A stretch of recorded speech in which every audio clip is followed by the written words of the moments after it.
اچھا آپ بھی سوچ رہے ہو کہ یہ مولانا لیاقت صاحب ہے تو بار بار سبحان اللہ بولو، زور سے سبحان اللہ بولو، ہاتھ اٹھا کر سبحان اللہ بولو۔ مولانا تسلیم صاحب آئے، زور سے سبحان اللہ بولو، تڑپ کے سبحان اللہ بولو۔ یہ مولانا لوگ اتنا سبحان اللہ کیوں بلواتے ہیں؟ فلاں مولانا آئے بولے زور سے نعرہ لگاؤ، فلاں مولانا آئے بولے زور سے سبحان اللہ بولو، زور سے الحمدللہ بولو۔ یہ مولانا لوگ اتنا نعرہ کیوں لگواتے ہیں؟ یہ مولانا لوگ ہاتھ اٹھوا کے سبحان اللہ کیوں بلواتے ہیں؟ آخر اس کی کیا وجہ ہے؟ اس میں بتاؤں اس کی وجہ۔ علماء کرام جانتے ہیں، یہ مولانا لوگ جانتے ہیں، یہ امام لوگ جانتے ہیں کہ 8 دن ہو گئے ہوں گے، ایسے بھی لوگ ہوں گے جنہوں نے ایک بار بھی اللہ پاک کا نام نہیں لیا ہوگا۔ بعض لوگ تو مہینہ بھر ہو گیا ہوگا کہ ایک بار بھی اللہ پاک کا نام نہیں لیا ہوگا۔ ایسے لوگ بھی ہوں گے 8 دن ہو گئے ہوں گے مگر ایک بار بھی اللہ پاک کا نام نہیں آیا۔ مہینے ہو گئے ہوں گے ایک بار بھی زبان پہ اللہ پاک کا نام نہیں آیا۔ اس لیے علماء کرام بڑے ہوشیار ہیں، یہ جانتے ہیں کہ آج جلسے میں آ گئے ہو تو اب 1 مہینے کی کسر ہم پوری کر لیں گے۔ آج جلسے میں آ گئے ہو اتنا سبحان اللہ کہلوائیں گے، 1 مہینے کا کوٹا پورا ہو جائے گا، اور جو 1 مہینہ پھر گزرے گا اگلا پھر کہیں انشاءاللہ جلسہ مل جائے گا۔ کیا بات ہے، سبحان اللہ۔ ہاں اس لیے بولا کرو بھائی، بولا کرو ایک بار سبحان اللہ اور تو کچھ ہونا ہو تو اس کا سبحان اللہ بولنے کا ثواب تو مل ہی جائے گا بھائی صاحب۔ بول لو، ارے منہ سے بول لو، خالی ہلا رہے ہو 2.5 کلو کا، 50 گرام کی زبان نہیں چلا پا رہے۔ میرے رسول سن رہے، بولو یا رسول اللہ، میرے آقا سن رہے۔ ہم یہاں سے پکارے وہاں وہ سنے، زور سے بولو یا رسول اللہ۔ ہم یہاں سے پکارے وہاں وہ سنے، مصطفیٰ کی سماعت پہ لاکھوں سلام۔ غوث اعظم تمہیں دیکھ رہے ہیں، غوث اعظم ایک بچے کو دیکھ رہے ہیں۔ کون غوث اعظم؟ کون غوث اعظم؟ غوث اعظم بڑے پیر صاحب کا نام نہیں ہے، یہ ان کے پد کا نام ہے، ان کے پد کا نام ہے۔ اللہ تعالیٰ نے جو ان کو مرتبہ عطا فرمایا ہے، کوئی بڑے پیر کہتا ہے، کوئی غوث اعظم کہتا ہے، کوئی بڑے پیر صاحب کہتا ہے، کوئی غوث پاک کہتا ہے، مگر ان کا نام محی الدین عبد القادر جیلانی ہے۔ یہ ان کا نام غوث اعظم نہیں ہے، یہ ان کے پد کا نام ہے، یہ ان کی پوسٹ کا نام ہے، یہ ان کے مرتبے کا نام ہے، یہ ان کے عہدے کا نام ہے۔ اللہ اکبر کبیرہ۔ جیسے دنیا میں تمام مرتبے ہوتے ہیں، ایک تحصیل کا تحصیلدار ہوتا ہے، ڈی ایم ہوتا ہے، ایس ڈی ایم ہوتا ہے، ڈی ایم ہوتا ہے، سی ایم ہوتا ہے، پی ایم ہوتا ہے، یعنی نیچے سے لے کے اوپر تک دنیا میں تمام مرتبے ہوتے ہیں۔ ٹھیک اسی طرح ولایت میں اللہ تعالیٰ نے تمام مقامات بنائے ہیں، تمام مرتبے بنائے ہیں۔ ولایت کی بھی الگ الگ پوسٹ ہے۔ آپ کہو گے کون سی پوسٹ ہے؟ میں بتاؤں گا ولایت کی پوسٹ اللہ اکبر کبیرہ۔ ہر 40 مومنین کامل میں ایک اللہ کا ولی ہوتا ہے، ہر 40 مومنین کامل میں ایک اللہ کا ولی ہوتا ہے، اور ہر 40 ولی کے اوپر ایک اللہ تعالیٰ قطب بناتا ہے، ہر 40 قطب کے اوپر ایک ابطال بناتا ہے، ہر 40 ابطال کے اوپر ایک قلندر بناتا ہے، ہر 40 قلندر کے اوپر اللہ پاک ایک فرد بناتا ہے، ہر فرد کے اوپر اللہ پاک ایک فرد الافراد بناتا ہے، ہر 40 فرد الافراد کے اوپر اللہ پاک ایک غوث الاقواس بناتا ہے، قطب الاقطاب بناتا ہے۔ تو پتہ یہ چلا دنیا کے تمام مرتبے ہوتے ہیں، ٹھیک اسی طرح ولایت میں بھی ورائٹی ہوتی ہے، ولایت کے وبھاگ میں بھی مرتبے ہوتے ہیں، عہدے ہوتے ہیں، پد ہوتے ہیں۔ جیسے سی ایم کا پاور یہ ہے کہ وہ ضلع کو کنٹرول کرتا ہے، سی ایم کا پاور یہ ہے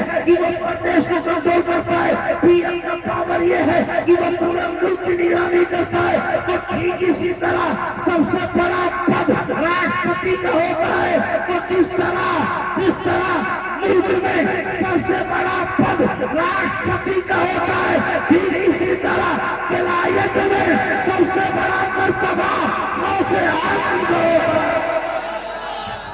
نعرہ تکبیر، نعرہ رسالت، نعرہ رسالت، جشن غوث الورا، جشن عید میلاد النبی حضرت علامہ لیاقت حسین صاحب قبلہ۔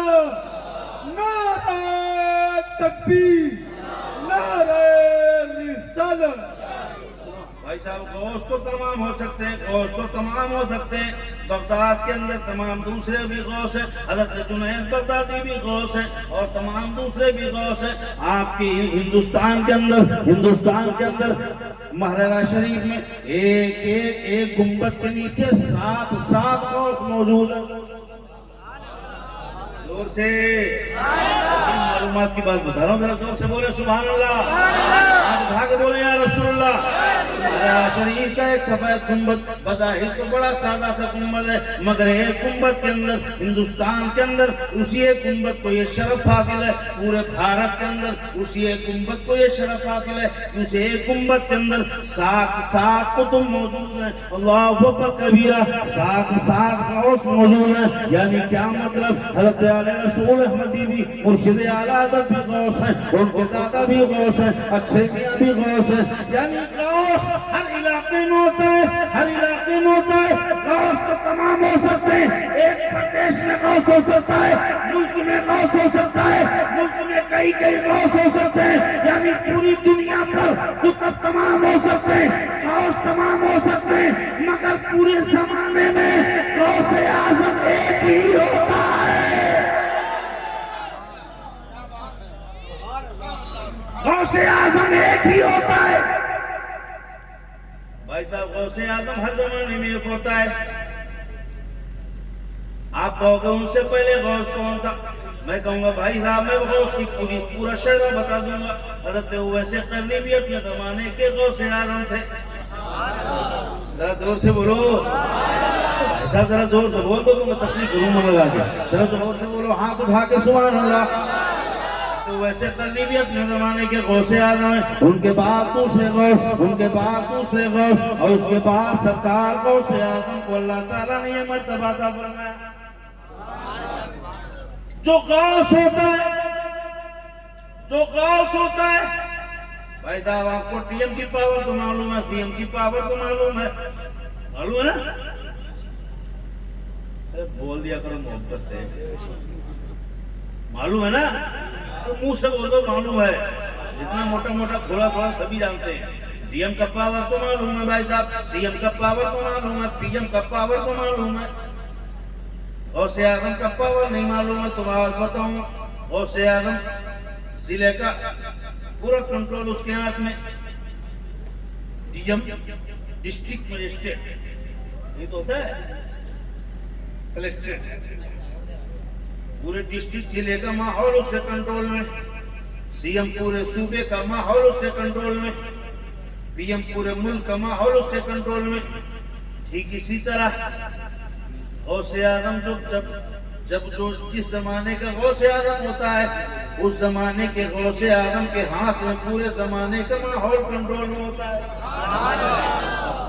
اب آپ ہم سے پوچھو مولانا علی اختر صاحب، جب غوث کی پوری ویاخیا کر رہے ہو تو اب یہ بھی بتا جاؤ کہ غوث اعظم کو کتنا پاور اللہ پاک نے دیا ہے۔ جو غوث اعظم ہوتا ہے اس کے پاس کتنا پاور ہوتا ہے ہم جانتے ہیں۔ جو ڈسٹرکٹ کا ذمہ دار ہوتا ہے اس کے پاس اتنی اتھارٹی ہوتی ہے، نہ جانے کتنے ایس ڈی ایم اس کے کنٹرول میں ہوتے ہیں، اتنی تحصیلیں اس کے کنٹرول میں ہوتی ہیں، ہم اتنا تو معلوم ہے۔ مگر غوث پاک کے ہاتھ میں جو غوث اعظم ہوتا ہے، جو پیر پیرا ہوتا ہے، جو شاہ جیلا ہوتا ہے، جو قطب ربانی ہوتا ہے، جو شہباز مکانی ہوتا ہے، فرد الافراد ہوتا ہے، قطب الاقطاب ہوتا ہے، غوث الاغواث ہوتا ہے، غوث اعظم ہوتا ہے، اس کے ہاتھ میں کتنا بڑا پاور ہوتا ہے۔ تو میں کہوں گا بھائی صاحب، میں کیا میری اوقات کیا، مجھ جیسے چھوٹے لوگوں کو چھا مقدر کی حیثیت کیا ہے وہ غوث اعظم کا مقام بتا سکوں، غوث اعظم کا مرتبہ بتا سکوں، میری حیثیت ہی کیا ہے۔ اور میں نہیں، میرے باپ نہیں، میرے استاد نہیں، بلکہ دنیا کے کسی انسان میں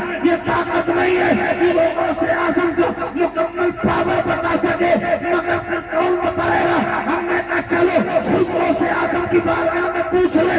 ایک غازی آباد والوں ہاتھ باندھ کر کے عالم تصور میں غوث اعظم کی بارگاہ میں عریضہ لگاؤ۔ ایک غوث اعظم آپ بتا دیجیے غوث اعظم کا پاور کتنا ہوتا ہے، غوث اعظم کا مرتبہ کتنا ہوتا ہے، غوث اعظم کے پاس اتھارٹی کتنی ہوتی ہے، غوث اعظم کے پاس تصرف کتنا ہوتا ہے۔ اے غوث اعظم آپ بھی بتا دیجئے، انڈیا والے نہیں بتا پائے، دنیا کے کوئی ملک والے نہیں بتا پائے۔ اے غوث اعظم آپ بھی بتا دیں کہ کتنا پاور ہوتا ہے جو منصب غوثیت کبریٰ پر فائز ہوتا ہے اللہ پاک اسے کتنا کتنی بڑی طاقت عطا کرتا ہے آپ بتا دیجئے تو غوث اعظم فرماتے ہیں غوث اعظم خود فرمائیں گے اے غازی آباد والوں ہم نہیں میرے استاد نہیں باپ نہیں دادا نہیں خود فرمائیں گے غازی آباد والوں میرے دیوانوں سنجے نگر میں میرے نام کا جلسہ منانے والوں 3 بجے رات کو بیٹھ کے میری محبت پر سبحان اللہ بولنے والوں غوث اعظم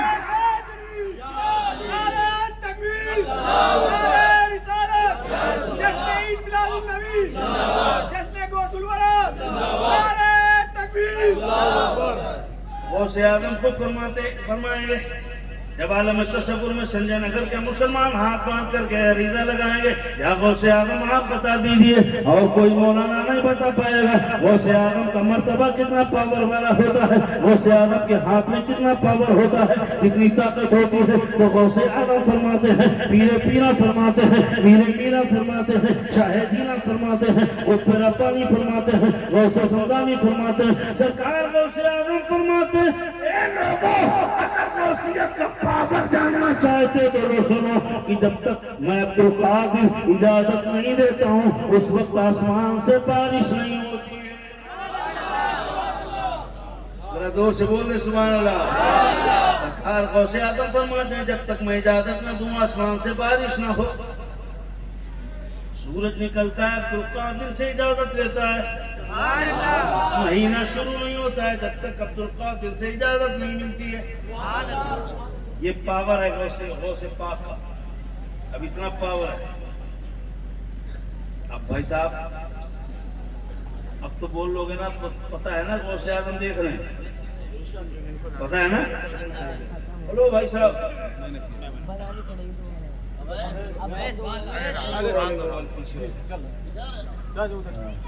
پتہ ہے نا غوث اعظم دیکھ رہے ہیں پتہ ہے بھائی صاحب سبحان اللہ مسکرا کے کون بول رہا ہے غوث اعظم یہ بھی دیکھ رہے ہیں کون منہ بنا کے زبردستی بولا ہے ایسے بول رہے غوث اعظم یہ بھی دیکھ رہے ہیں ہاں سب کو دیکھ رہے ہیں اتنا پاور اللہ پاک نے عطا فرمایا ہے اتنی طاقت عطا فرمائی ہے اور یہ طاقت آپ کے پاس نہیں ہے ہم تو بس غلامی کرنا جانتے ہیں ہم نے کیا حال بنا رکھا ہے اپنا دنیا میں ہماری عزت و وقار کا عالم کیا ہے بھائی صاحب یہ بات کسی سے ڈھکی چھپی نہیں ہے سب جانتے ہو ہم سے زیادہ لوگ جانتے ہیں سوشل میڈیا والے جانتے ہیں نہیں ہمارے نام کی ویلو کیا ہے دنیا میں ہماری قوم کی ویلو کیا ہے دنیا میں ہماری عزت ہمارا وقار ہمارا وزن کیا ہے دنیا میں کیوں قرآن جیسی کتاب اللہ پاک نے ہمیں عطا فرمائی قرآن جیسی کتاب قرآن عظیم جیسی کتاب میرے آقا نے فرمایا تھا 1400 سال پہلے فرمایا تھا یہ لوگوں 2 چیزیں تمہارے بیچ میں چھوڑنا ہوں گے قرآن اور ایک اہل بیت ذرا زور سے بول دو ذرا ہاتھ اٹھا کے بول دو سبحان اللہ میرے آقا نے فرمایا تھا یہ لوگوں تمہارے بیچ میں 2 چیزیں چھوڑے جا رہا ہوں جب تک ان کا دامن پکڑے رہو گے بھائی صاحب دنیا میں تمہیں کوئی نیچا نہیں دکھا پائے گا ہم نے تو بھائی صاحب پکڑنا تو دور کی بات ہے ہم نے اس کی طرف سوچنا بھی چھوڑ دیا یہ تو کیا نا ہم نے سوچنا بھی چھوڑ دیا ایک قرآن اور ایک اسوہ حسنہ یہ 2 چیزیں ہمارے پاس ایسی دولت ہے جن کو لے کے پوری دنیا کے سامنے ہمیں اپنے آپ کو پہچانوانا تھا اپنا وجود منوانا تھا اسلام پوری دنیا کے سامنے دکھانا تھا مگر بھائی صاحب دنیا کو ہم کر دکھا پائیں گے جب ہم خود اپنے آپ بھی نہیں دیکھ پائے ہم اپنے آپ بھی نہیں دیکھ پائے مسلمان دنیا کو اسلام کیا سمجھاؤ گے بھائی صاحب؟ تمہارے کندھوں کے اوپر ذمہ داری تھی، تمہیں قرآن جیسی کتاب ملی، اور سنو قرآن وہ کتاب ہے، ایسی کتاب ہے جس میں آدم سے لے کے ایدم سے لے کے صبح و قیامت تک جتنا علم آ چکا ہے اور جتنا آنے والا ہے، اور قیامت تک جو ہونے والا ہے اور جو دنیا میں بننے والا ہے، جتنی ٹیکنالوجی ہے، یہ پلین ہو، یہ کمپیوٹر ہو، یہ سائنس ہو، یہ وگیان ہو، قرآن میں جتنا علم قیامت تک آئے گا، جتنی ٹیکنالوجی قیامت تک آئے گی، میرا رب فرماتا ہے وہ سب ہم نے قرآن میں رکھ دیا ہے۔ ایسی کتاب ہے تمہارے پاس، قیامت تک جو بھی آئے گا، جو ہوا، جو ہوگا، جو ہونے والا ہے۔ بھائی صاحب جب کوئی ویگیانک ریسرچ کرتا ہے تو قرآن کا سہارا ضرور لیتا ہے۔ ذرا زور سے بولو، ہاتھ اٹھا کے بولو۔ قرآن جیسی کتاب اللہ تعالیٰ نے میں عطا فرمائی، اس کے بعد اس کو حال ہم نے کیا کیا؟ اس کا مطلب یہ تھا وہ ہمیں اس لیے نہیں ملی تھی کہ بھائی صاحب 40 میں خالی پڑی جائے، اس لیے نہیں ملی تھی کہ اس کو خالی پڑھ کے دم کی جائے، پھونک ڈالی جائے، اس لیے ہم کو قرآن نہیں دی گئی تھی۔ 40 میں باپ دادا کے روح کو ایصال ثواب کرنے کے لیے ہی نہیں دی گئی تھی، خالی رمضان شریف میں سن کر کے، تراویح میں سن کر کے اور پھونک ڈلوانے کے لیے نہیں دی گئی تھی، بلکہ قرآن اس لیے دی گئی تھی کہ اس میں غور و فکر کرو، اس پہ ریسرچ کرو، اس پہ تحقیق کرو، اس کی ایک ایک آیت پر، اس کے ایک ایک جملے پر، اس کے ایک ایک حرف پر، اس کے ایک ایک نقطے پر تحقیق کرو، تدبر کرو، ریسرچ کرو اور اتنی کھوج لگاؤ۔ قرآن ایک علم کا سمندر ہے، اس کے اندر سب کچھ بھرا ہے کہ غوطہ لگانے والا جتنا وزندار ہوگا، غوطہ لگانے والا جتنا طاقتور ہوگا، غوطہ لگانے والا جتنا مضبوط ہوگا، قرآن کے علم کے سمندر سے وہ اتنے قیمتی موتی نکال کے لائے گا۔ قرآن ایسا علم و حکمت کا سمندر ہے، بغیر عشق مصطفیٰ کے جب اشرف علی گیا اسی میں تو کفر نکال کے لایا، اب بریلی کے رضا نے جب غوطہ لگایا تو عشق مصطفیٰ کی دولت نکال کے لایا۔ ذرا زور سے بول دو، یہ ایسی کتاب ہے جتنا اللہ اکبر کبیرہ۔ حضرت عبداللہ ابن عباس فرماتے ہیں کہ اگر میرے اونٹ کی رسی بھی گم ہو جائے، کیا بات ہے، زور سے بول دو۔ حضرت عبداللہ ابن عباس فرماتے ہیں اگر میرے اونٹ کی رسی بھی گم ہو جائے تو میں کسی سے پوچھنے نہیں جاؤں گا، بلکہ قرآن میں غور و فکر کر کے اس پہ ریسرچ کر کے میں اپنے اونٹ کی رسی بھی قرآن سے تلاش کر لوں گا۔ اتنا علم و حکمت کا سمندر، ایک ایک آیت میں، ایک ایک سورت میں اتنی بڑی بڑی حکمتیں پوشیدہ ہیں، اتنے بڑے بڑے راز چھپے ہیں۔ چاہیے تو یہ تھا کہ آپ بڑی یونیورسٹی بناتے، بڑے بڑے اسکالر پیدا کرتے، ریسرچر پیدا کرتے، قرآن کی گہرائی اور گہرائی میں تدبر کرنے والے، غوطہ لگانے والے لوگ پیدا کرتے، مگر آپ پھنسے رہے پیر صاحب کے پیچھے۔ بھائی صاحب مرید ہونا غلط نہیں ہے، برکت کے لیے ہونا بہتر ہے، مگر پیری مریدی ہی سب کچھ نہیں ہے۔ پیری مریدی اصلی اسلام نہیں ہے، بلکہ اسلام میں پیری مریدی ہے، اسلام میں پیری مریدی ہے۔ ہو جاؤ برکت کے لیے اچھی بات ہے، جو اہل ہے، جو اس لائق ہیں، اعلیٰ حضرت نے 4 شرطیں بتائیں، چاروں شرطیں پوری ہو جائیں تو ہو جاؤ، اور اگر نہیں ہوتے ہو تو مرید بھائی صاحب میں اعلان کر کے جا رہا ہوں سنجے نگر کے لوگوں، اگر کوئی مرید نہیں ہوا ہے تو بھائی صاحب اتنے زیادہ چکر مت پڑو۔ سرکار غوث اعظم فرماتے ہیں جو کسی کا مرید نہ ہو، اگر وہ ارادہ کر لے کہ میں غوث اعظم کا مرید ہوں تو اس کی شفاعت کی ذمہ داری میں عبد القادر لیتا ہوں۔ نیت کر لو غوث اعظم کے مرید ہو، تو غوث اعظم فرماتے ہیں میں محشر میں اس کا ساتھ دوں گا۔ اتنا زیادہ مارکا ہے پیری مریدی چکر میں جو مسلمانوں میں آپس میں پھر کے کھیل رہے، سلسلہ کرنا یہ سلسلہ کو کوئی کسی سلسلے کو ہو اچھا سلسلہ ہو پر بات کرنا. ہم نے تو بھائی صاحب قرآن کی طرف سے توجہ ہٹا لی. ہمیں تو یونیورسٹی بنانا چاہیے تھا, مدرسے بنانا چاہیے تھا, ایسے سے بہترین عالم پیدا کرنا چاہیے تھا. ایسے اسلامی ہیرے پیدا کرنا چاہیے تھا جو قرآن میں تدبر و فکر و تدبر کر کے غوطہ لگا کے اس کے اندر سے ہیرے جواہرات موتی نکال کے لائے, علم و حکمت کے موتی نکال کے لائے. مگر ہم نے کیا پیدا کیا؟ ہمارا تو دھیان بھی اس طرف نہیں ہے بھائی صاحب. پڑھائی کی طرف, اسلام کی تعلیم کی طرف ہماری توجہ بھی نہیں ہے. اور اگر تعلیم کوئی چاہتا بھی ہے تو اسکول نہیں ہے. ہمارے پاس اپنے اسکول کہاں بھیجو گے, کہاں بھیجو گے؟ البرکات ہے کچھ نہ سوسائٹی بھیجو گے. امین میاں صاحب نے لوگ قائم یا اور کچھ ہیں پورے بھارت میں 2-3 ٹھیک ٹھاک اسکول ہے پر اسلام کو تدبر غور و فکر کرنے والے. سارا علم تو قرآن کے اندر رکھا ہے, تو علم کہاں سے ڈھونڈ رہا ہے؟ قرآن, علم تو قرآن میں موجود ہے.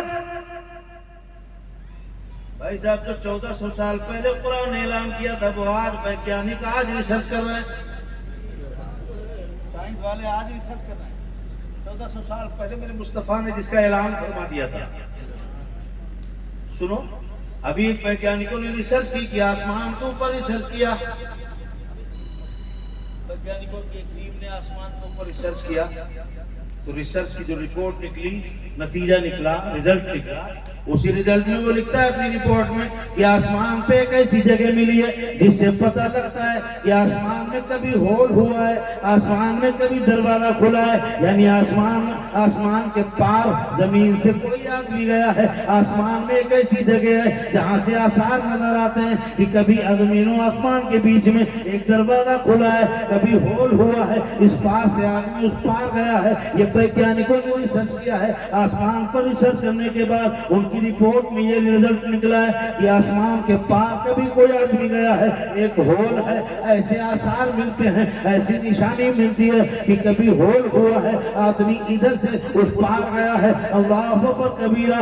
1400 سال کے بعد ویگیانکوں نے یہ ریسرچ کیا کہ آسمان میں ایک ایسے آثار ملتے ہیں کہ کبھی آسمان کا دروازہ کھلا ہے, آسمان میں ہول ہے, آدمی اس پار سے اس پار گیا ہے. تو ہم نے کہا ویگیانکوں, اے سائنسدانوں, تم 1400 سال بعد اعلان کر رہے ہو کہ آسمان میں سوراخ ہوا ہے, دروازہ کھلا ہے, آدمی اس پار سے اس پار گیا ہے. تم آج بتا رہے ہو میرے پیغمبر پر میرے پروردگار نے 1500 سال پہلے اعلان کر دیا تھا.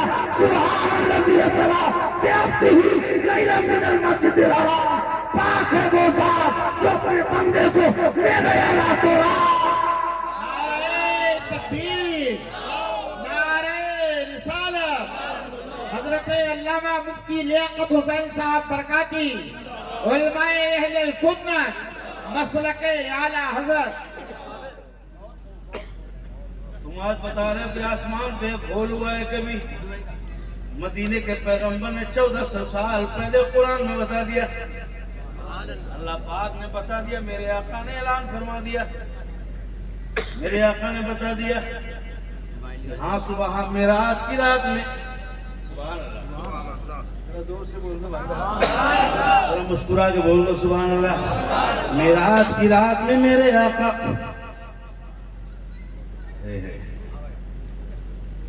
زنجیر بھی ہلتی رہی, بستر بھی رہا گرم. وہ سرور کشور رسالت جو عرش پر جلوہ گر ہوئے تھے, نئے نرالے طرب کے ساما عرب کے مہمان کے لیے. میرے آقا معراج ہو گئے. میرے آقا جب معراج کو جانے کے لیے تیار ہو رہے ہوں گے, اعلیٰ حضرت سرکار اسی کی منظر کشی فرماتے ہیں. جو ہم بھی وہاں ہوتے خاک گلشن. بول دیا کرو بھائی صاحب. جو ہم بھی وہاں ہوتے خاک گلشن, لپٹ کے قدموں سے لیتے اترن, مگر کرے کیا نصیب میں یہ جو نامرادی کے دن لکھے. میرے پروردگار نے قرآن میں 1500 سال پہلے زمانے کو بتا دیا کہ میرے مصطفیٰ زمین سے لے کے آسمان تک گئے, آسمان کے پار گئے, جنت بھی دیکھ, جنت کی بھی سیر کی, اور عرش اعظم تک گئے. خدا کو اپنی ماتھے کی آنکھوں سے دیکھنے والے کوئی اور نہیں. 1,24,000 یا 2,24,000 کم و بیش انبیاء مرسلین میں سے کسی نے ماتھے کی آنکھوں سے خدا کو دیکھا نہیں. اللہ اکبر کبیرہ, خدا کو دیکھا نہیں. ہم تو بن دیکھے مانتے ہیں خدا ایک ہے, ہم ہیں کہ نہیں ہے اس میں تو شک ہو سکتا ہے, مگر میرا رب ایک ہے اس میں کوئی شک نہیں ہو سکتا. یہی تو ہونا چاہیے نا ہمارا عقیدہ, یہی تو ہے توحید. ہم ہے کہ نہیں ہے. رات میں سنجے نگر میں جلتا ہو رہا ہے کہ نہیں ہو رہا ہے اس میں تو شک ہو سکتا ہے. مولانا صاحب بیٹھے تھے, یہ صاحب بیٹھے, اس میں تو شک ہو سکتا ہے, مگر میرا رب ایک ہے اس میں شک نہیں ہو سکتا ہے. یہی تو ہے. ہم نے دیکھا نہیں پھر بھی مانا ہے, یہ مولانا صاحب نے بھی نہیں دیکھا پھر بھی مانا ہے, سید صاحب نے بھی نہیں دیکھا پھر بھی مانا ہے, اور اتنا زبردست مانا ہے, اتنا زبردست مانا ہے, اتنا زبردست مانا ہے, ایسا مانا ہے. ہم ہیں کہ نہیں ہے اس میں شک ہو سکتا ہے, مگر میرا رب ایک ہے اس میں شک نہیں ہو سکتا ہے. اتنا زبردست مانا ہے, اتنا زبردست مانا ہے. آخر کیا وجہ ہے؟ آخر وجہ یہ ہے کہ میرے مصطفیٰ نے اپنے ماتھے کی آنکھوں سے خدا کو دیکھا. 1,34,000 یا 2,34,000 کم و بیش نبی اور رسول میں سے کسی نے نہیں دیکھا. صرف ایک تمام میرے آقا کی ذات ہے. معراج کی رات میں ماتھے کی آنکھوں سے خدا کو دیکھا ہے. اسی لیے ہم نے مانا ایسا مان لیا. زمانہ کچھ بھی منوایا نہیں, کوئی رنگ چڑھتا ہے اور کوئی رنگ ہم پر چڑھنے والا نہیں. کیوں؟ اس لیے کہ ایک دیکھنے والے کا کہا مان لیا ہے, ایک دیکھنے والے کا کہا مان لیا ہے, بن دیکھ تجھے ہم نے خدا مان لیا. ہم نے اس کو خدا مانا. پوری دنیا میں جھوٹے معبودان باطلہ کی بھرمار ہو گئی. ہر آدمی جھوٹے معبود ساتھ میں لیے گھومتے تھے. ستو کو بنا کے لے جاتے تھے, سفر میں جاتے تو ستو کو بنا کے, اور جب بھوک لگی تو انہیں کو بھگا کے.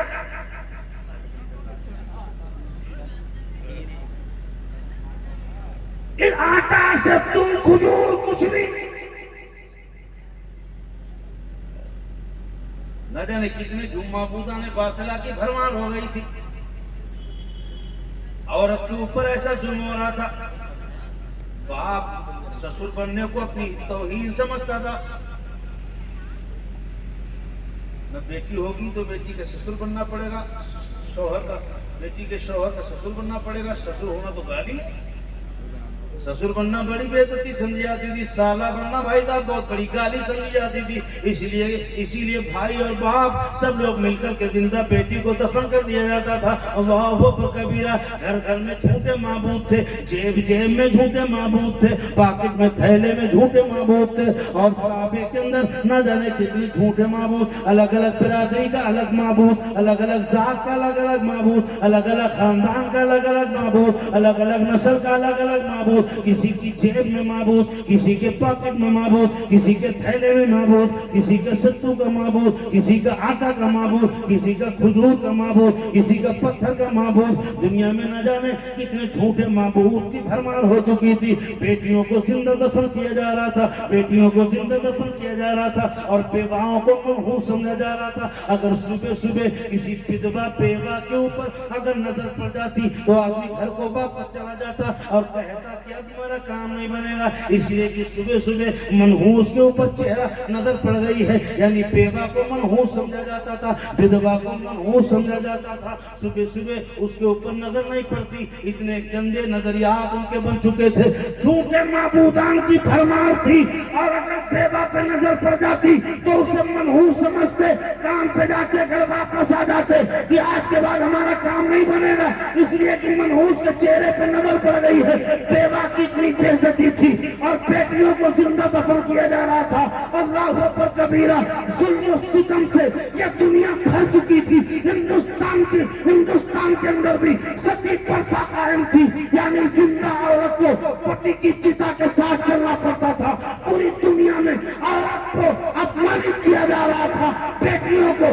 زندہ دفن کیا جا رہا تھا، جھوٹے معبودان جیل میں رکھے چلے جا رہے تھے، بیٹیوں کو زندہ دفن کیا جا رہا تھا، بیواؤں کو منحوس سمجھا جا رہا تھا، ایسے وقت میں میرے پروردگار نے اسی وعدہ اللہ شریف نے اپنے آخری نبی پیغمبر اعظم محمد رسول اللہ کو دنیا میں بھیجا اور دنیا کو بتا دیا، اے دنیا والو ڈرو نہیں، بیٹیوں ڈرو نہیں، لڑکیوں ڈرو نہیں، بیواؤں مایوس نہ ہو، تم سب کا سہارا بن کے مدینے میں رسول اللہ آ گئے۔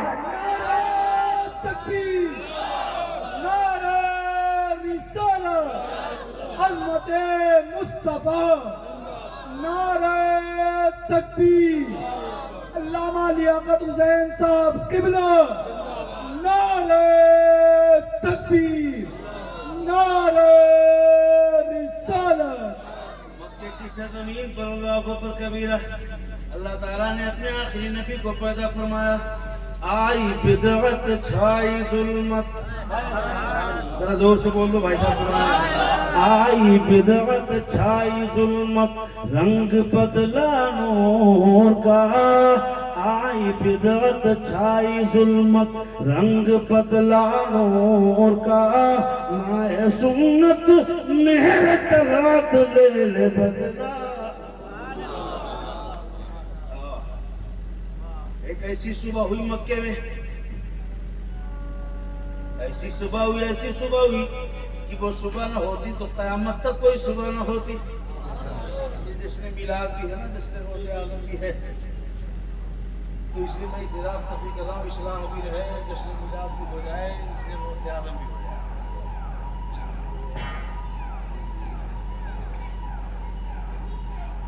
1400 سال پہلے ایک ایسی صبح ہوئی کہ اگر وہ صبح نہ ہوتی تو قیامت تک کوئی صبح نہ ہوتی۔ اس صبح کے بارے میں بریلی کے امام سے پوچھو، یہ بریلی کے تاجدار وہ کیسی صبح تھی؟ تو بریلی کے امام فرماتے ہیں وہ ایسی انوکھی صبح تھی، ایسی نرالی صبح تھی۔ صبح طیبہ میں ہوئی بٹتا ہے پاڑا نور کا، صبح طیبہ میں ہوئی بٹتا ہے پاڑا نور کا، صدقہ لینے نور کا آیا ہے تارا، آیا ہے تارا نور کا۔ حضرت آمنہ فرماتی میرے آقا کی امی جان فرماتی ہیں، سرکار کے والدہ فرماتی ہیں میرے بیٹے کی ولادت کا وقت بالکل قریب تھا، میرا بیٹا دنیا میں آنے والا تھا، ابھی چند لمحات باقی تھے، چند گھڑی باقی تھی، آخر میری نظر آسمان کی طرف اٹھی، میں نے کیا دیکھا؟ آسمان کے سارے تارے سمٹ کر کے میرے آنگن میں آ گئے ہیں۔ ذرا زور سے بولو۔ میرے آقا کی امی جان فرماتی ہیں میری نظر جب آنگن کی طرف گئی میں نے کیا دیکھا؟ آسمان کے سارے تارے سمٹ کر کے میرے آنگن میں آ گئے ہیں۔ اللہ اکبر کبیرہ۔ ہم نے تاروں سے پوچھا اے تاروں یہ بتاؤ 12 ربیع الاول پیر کے دن صبح شادی کے ٹائم پہ آسمان پہ اپنی ڈیوٹی چھوڑ کر کے زمین پہ عبداللہ کے آنگن میں کیا لینے آئے تھے؟ تمہارا کام تو آسمان کو سجانا ہے، تمہاری ڈیوٹی آسمان کو خوبصورت بنانا ہے، آسمان کو چمکانا ہے، آسمان پہ اپنی ڈیوٹی چھوڑ کر زمین پہ عبداللہ کے مکان پہ کیا لینے آئے ہو؟ تو تارے بولے کہ اگر آج کی رات میں ہم زمین پہ نہ آتے تو یہ بتاؤ چمک کہاں دے پاتے؟ آج کی رات میں اگر زمین پہ نہ آتے, عبداللہ کے مکان پہ نہ آتے تو چمک کہاں سے پاتے؟ اعلیٰ حضرت سرکار فرماتے چمک تجھ سے پاتے ہیں. میرے ساتھ مل کے پڑھ لو سب لوگ, چمک تجھ سے پاتے ہیں سب پانے والے, میرا دل بھی چمکا دے چمکا. سرکار فرماتے ہیں ہمارا دل بھی مدینے والے آقا ہی چمکاتے ہیں.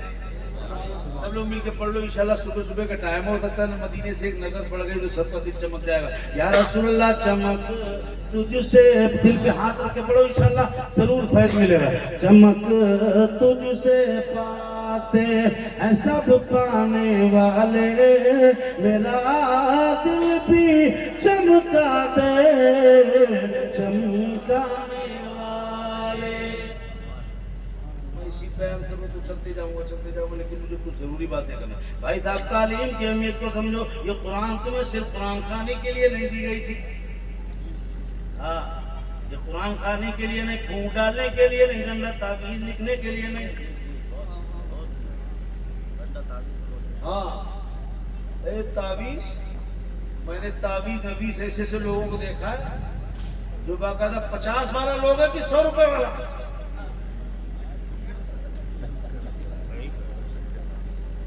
ایک آدمی آیا اور بابا کے پاس, بولے بابا کچھ کام ہوا نہیں. بولے کتنے والا لے گئے؟ بولے 500 والا. بولے 500 والا لے جاؤ گے تو کام کر دو. بولے کتنے والا لے جاؤ؟ بولے 1500 والا لے جاؤ.